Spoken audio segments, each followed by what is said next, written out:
Hello friends, my self Milind Kumar Gautam और आपका स्वागत है मेरे यूट्यूब चैनल में।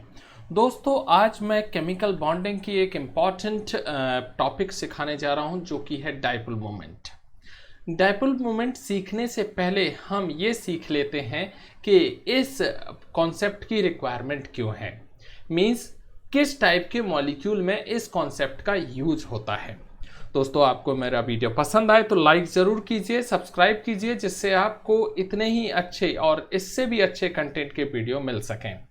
ठीक है, अब यहाँ पर देखते हैं कि कंपाउंड जो होते हैं वो दो टाइप के होते हैं। एक होता है होमोन्यूक्लियर स्पीसीज और एक होगा हेट्रोन्यूक्लियर स्पीसीज। होमोन्यूक्लियर स्पीसीज ये कोई बड़ा वर्ड जरूर लग रहा है, लेकिन एक छोटा सा कॉन्सेप्ट है। होमोन्यूक्लियर स्पीसीज का मतलब है H2Cl2O2N2, इस टाइप की चीज़ें। ठीक है, और हेट्रोन्यूक्लियर स्पीसीज जैसे कि HCl, इस टाइप की चीज़ें। अब देखिए, होमोन्यूक्लियर स्पीसीज है तो इसमें जो सिमिलर एटम हैं उनके बीच में जो इलेक्ट्रॉन डेंसिटी जो कि वो एक दूसरे के साथ शेयर्ड कर रहे हैं वो इक्वली डिस्ट्रीब्यूटेड होगी, इक्वली अट्रैक्टेड होगी। तो इसका मतलब ये है कि इलेक्ट्रॉन डेंसिटी जो हाइड्रोजन और इस हाइड्रोजन के बीच में है वो एग्जैक्टली मिडिल पॉइंट में होगी।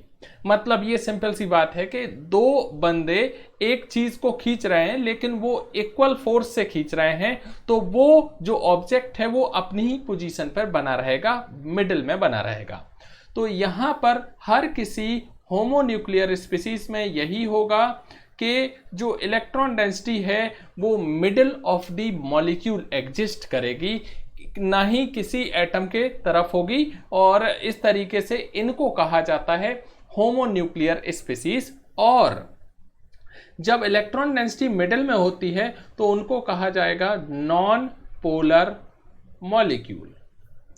नॉन पोलर मॉलिक्यूल को आप ऐसे कह सकते हैं कि इनमें पोलैरिटी नहीं है।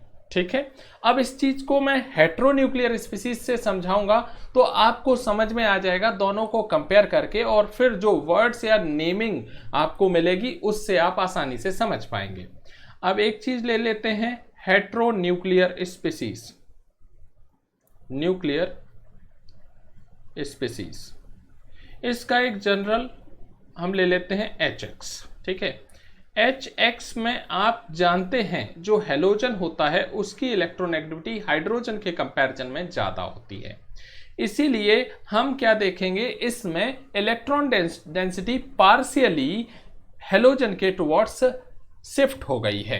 तो यहाँ पर जब हम इसके इलेक्ट्रॉन डेंसिटी का डायग्राम बनाएंगे तो वो कुछ इस तरीके का बनेगा। इसका मतलब यह है कि हैलोजन की तरफ इलेक्ट्रॉन डेंसिटी ज्यादा है और हाइड्रोजन की तरफ कम है। तो इसको आप कहेंगे पार्शियली नेगेटिव और पार्शियली पॉजिटिव। जब मॉलिक्यूल के एक कॉर्नर पर पॉजिटिव और दूसरे पर नेगेटिव होता है तो ऐसे स्पीसीज को पोलर मॉलिक्यूल कहा जाता है, पोलर मॉलिक्यूल। ठीक है, तो आपको यह समझ में आ गया कि होमोन्यूक्लियर स्पीसीज क्यों होते हैं, कैसे होते हैं नॉन पोलर, और हेट्रोन्यूक्लियर स्पीसीज कैसे होते हैं पोलर। ठीक है, अब जो यहां पर आप देख रहे हैं कि एक मॉलिक्यूल पर क्या, एक एटम पर क्या आया, पार्शियली पॉजिटिव, एक एटम पर पार्शियली नेगेटिव। इस चीज को पोलराइजेशन कहा जाता है, पोलराइजेशन। ठीक है, क्लियर हो गया ये कि पोलराइजेशन क्या होता है। अब आते हैं कि जब मॉलिक्यूल के अंदर पोलराइजेशन हो गया है तो एक फिजिकल क्वांटिटी डेवलप हो जाएगी जिसको कहा जाता है डाइपोल मोमेंट। तो सबसे पहली बात, डाइपोल मोमेंट जो इंपॉर्टेंट कैरेक्टरिस्टिक है वो किसकी है, पोलर की। अब एक चीज थोड़ी देर बाद जब आप कैलकुलेट कर लेंगे तो आप निकाल सकेंगे कि जो डाइपोल मोमेंट होता है वो नॉन पोलर मॉलिक्यूल के लिए 0 होता है और पोलर के लिए कुछ ना कुछ वैल्यू होगी, मतलब कुछ ना कुछ मैग्नीट्यूड उसका होगा। ठीक है, अब उसके बाद हम ले लेते हैं एक एग्जाम्पल। जैसे हमने क्या किया, हमने यहां पर HF ले लिया। हमें पता है कि फ्लोरीन की इलेक्ट्रोनेगेटिविटी ज़्यादा है, इसीलिए इस पर पार्शियली नेगेटिव और इस पर पार्शियली पॉजिटिव चार्ज है। तो इसको आप कुछ ऐसे लिख सकते हैं, प्लस Q और ये माइनस Q, ठीक है जी। और इन दोनों के बीच में जो डिस्टेंस है यानी बॉन्ड सेपरेशन है वो है स्मॉल d, ठीक है, ओके। अब डायपोल मोमेंट जो जिस वीडियो का टॉपिक है उसको डिनोट करते हैं म्यू से, ये म्यू है, ठीक है।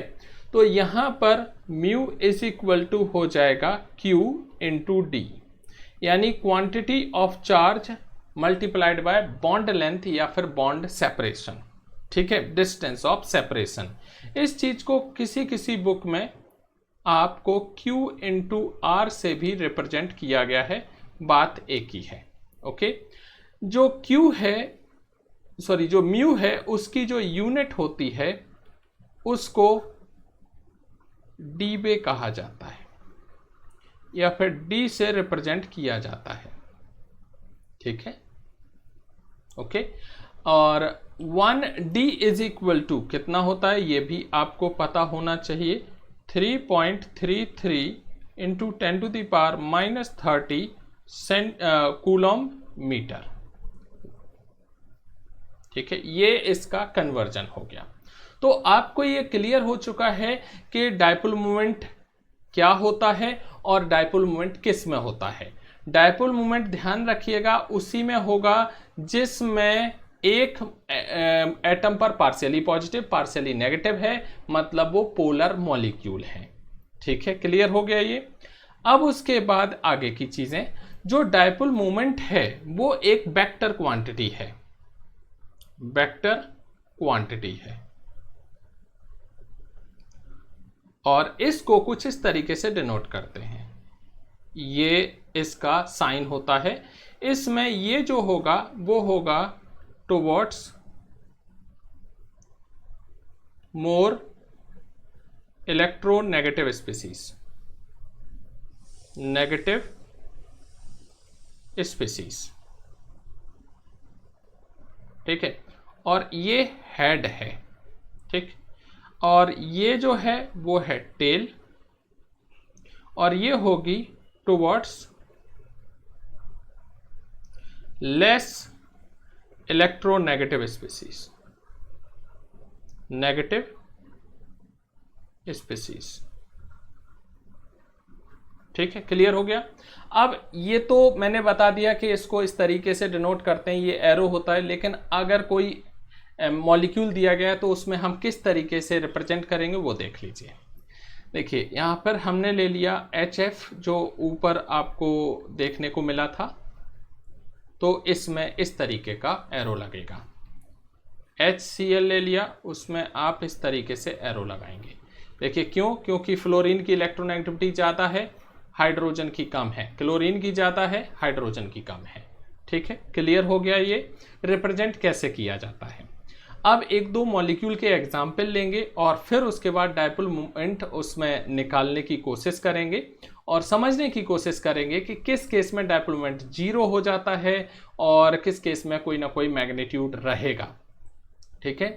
अब यहाँ पर देख लीजिए, हमने लिया BeCl2।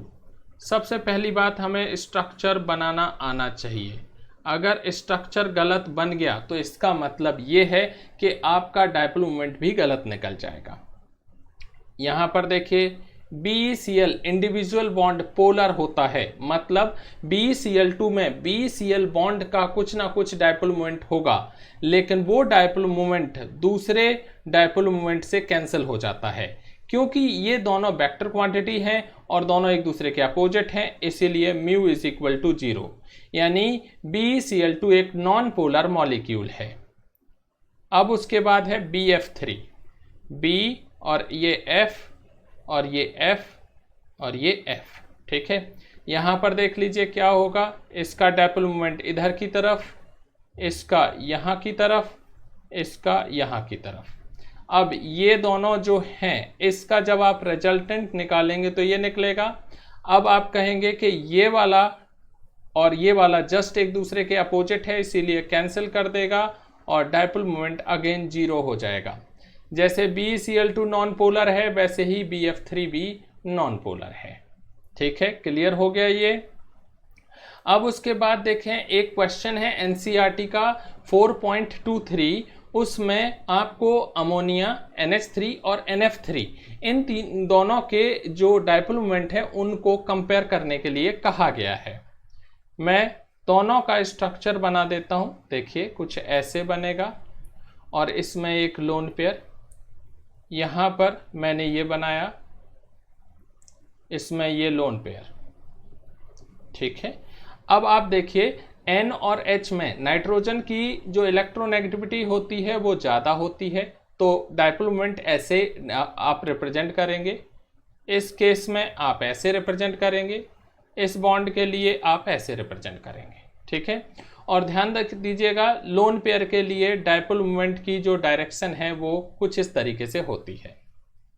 अब इसमें नाइट्रोजन और फ्लोरीन में फ्लोरीन की ज़्यादा होती है, तो ये लीजिए कुछ इस तरीके से, ये लीजिए कुछ इस तरीके से, ये लीजिए कुछ इस तरीके से। ठीक है, और यहाँ पर ये हो गया। ठीक, अब आप अमोनिया में देखिए सभी एरो, ये एरो, ये एरो, ये और ये सभी एरो ऊपर की तरफ हैं और ऐड हो जाएंगे, तो क्या होगा, डायपोल मोमेंट कुछ इस तरीके से रिप्रेजेंट किया जाएगा। जबकि NF3 में आप देखिए ये वाले 3 एरो नीचे की तरफ हैं और एक एरो ऊपर की तरफ है, तो नीचे वाले जो एरो होंगे, ये वाले एरो, वो तो ऐड हो जाएंगे और डाउनवर्ड डायरेक्शन में होंगे, जबकि ऊपर वाले एरो ऊपर ही रहेगा और उसको वो कैंसिल करेगा। तो यहाँ पर रिजल्टेंट क्या निकलेगा, डाउनवर्ड निकलेगा।